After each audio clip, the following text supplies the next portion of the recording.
Thank you to BlitWorks for the game key. We're going to be taking a look at Parkitect Deluxe Edition for Xbox Series X. So this goes for $29.99 USD. And on Xbox, one purchase, you get Xbox One and Series X. Pretty sure it's the same for PlayStation 4 and PlayStation 5. You get it for both console versions. It's just like the Deluxe Edition on Steam, which I currently own.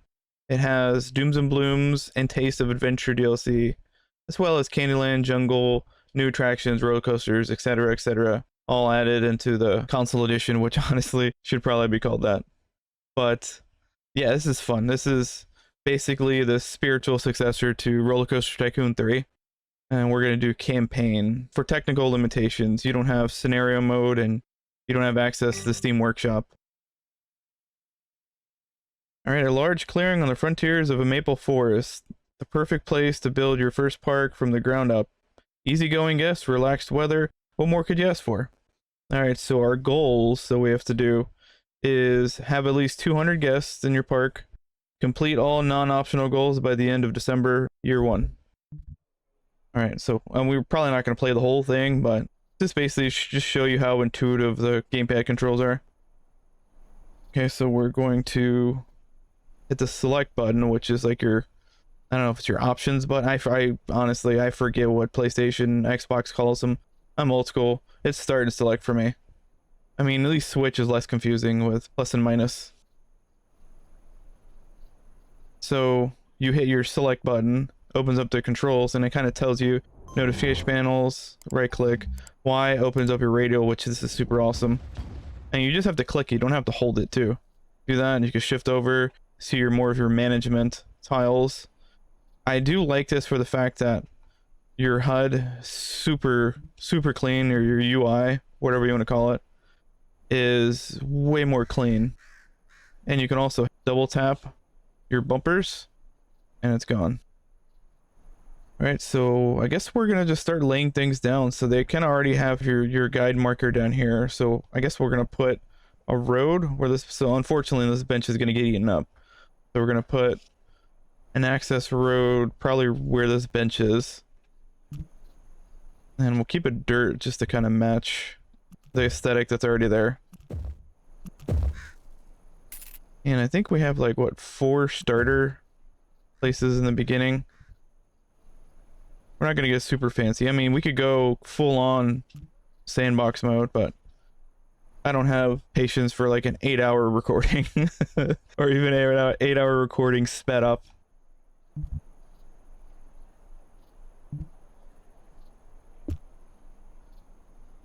So there you go. Now it's snapping to the road because you want the back access for the employee for your what are they called? It's your delivery people. What are you called? Your hauler. So now what he's gonna do, and we'll hire another one. They're gonna start stocking up that burger French fry place. We'll add another one next to it. We'll add fruit juices.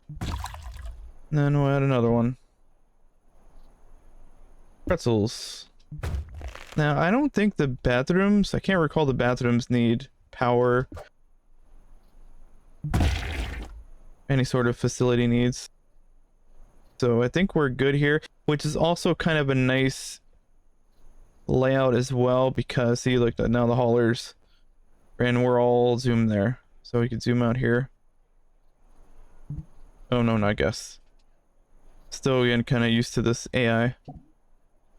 And then we'll tab over, get another hauler, and kind of help this one dude. He looks like he was kind of dragging ass a little bit. And we'll restock these. I think these other 2 buildings, I think, will probably be restocked soon. Oh, the pretzel one's backwards.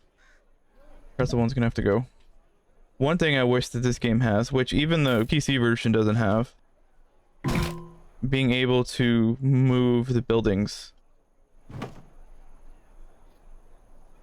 Would be nice if you're able to maintain the building but change the orientation of it, like the direction.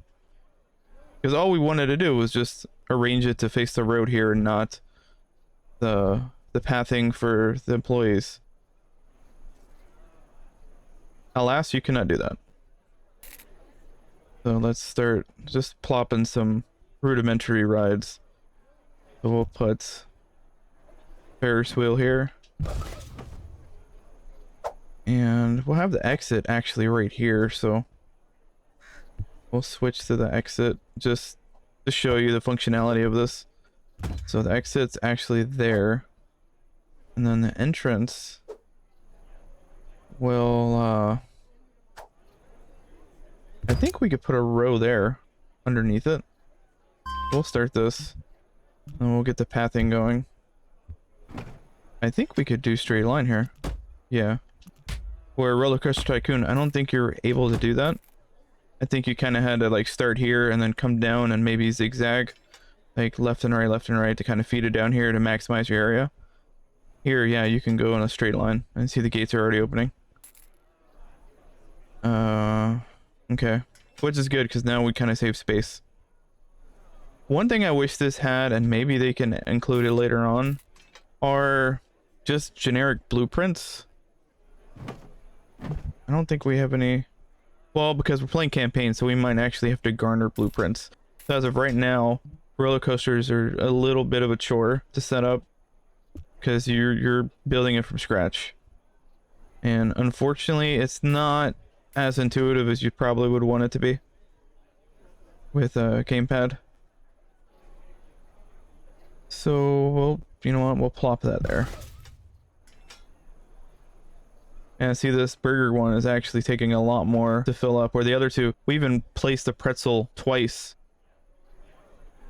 And it's already fully stocked before the burger one is finished yet. Alright, so we're gonna put the entrance here. And then put the exit there. And basically in this area we're using D-pad. So we got the music chiming there. Got the two exits in the same row. And now let's do the pathing for the actual ride. We're just kind of follow the same straight line like we were doing with the other one. We could have squared it a little better, like straighten these out the same. Again, that's the part that I would have liked that this game overall would be able to kind of like grab this whole selection and just move it a block. Fortunately, that's not the case. You would have to destroy everything. Alright, let's continue adding more things. Definitely fun. If you're looking for kind of like a more casual approach, kind of like what I was looking for with when Roller Coaster Tycoon came to Switch.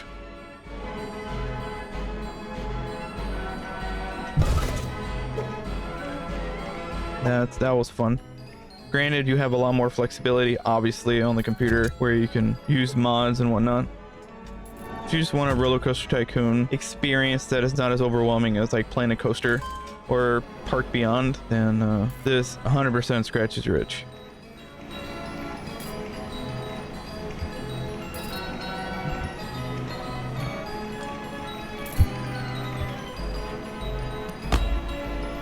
And you know what? Some people might like the more simplistic approach to the console version where, I mean, obviously Steam, you have access to your Steam Workshop. You can download a bunch of different types of mods in the Steam Workshop to change how your game looks. Not so much visually, but just like the decorations and whatnot. And you can use a lot of custom blueprints and scenario mode that you can decorate outside your park and whatnot. So here you don't have access to that. Again, there's a lot more limitations on console than you do on PC, which is understandable. But really, to me, really depends on my mood. So we'll put teacups. And I guess we'll put the other queue line here next to it.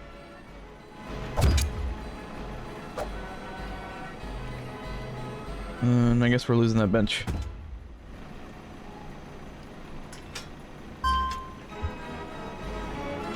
And let's do the queue for the entrance. And again, I do like that the game tells you when there's an error. Whether you have like broken ride or a pathing issue, like right here, like it was telling us that we need an entrance, so we need to create pathing. Kind of gives you that warning, like we were getting initially here with the shops, where they didn't have any stock. Now they're fully stocked. So yeah, man, in a nutshell, this is Parkitect. Basically a no-frills version of Parkitect on Steam.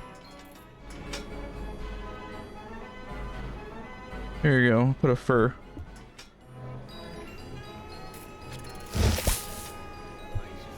Yeah, that works. So at least in that sense, it hides the street from the customers. And this still works here, because normally you probably won't want them going all the way to the exit, but since the exit is kind of utilized at the end cap of all the shops here, it's fine, because, I mean, in that same square, they could go to the bathroom. But anyway, guys, thank you to BlitWorks for the game key. This was Parkitect Deluxe Edition. Goes for $29.99 on Xbox and PlayStation. For more info, check the video description below, and we'll catch you in the next one. Later.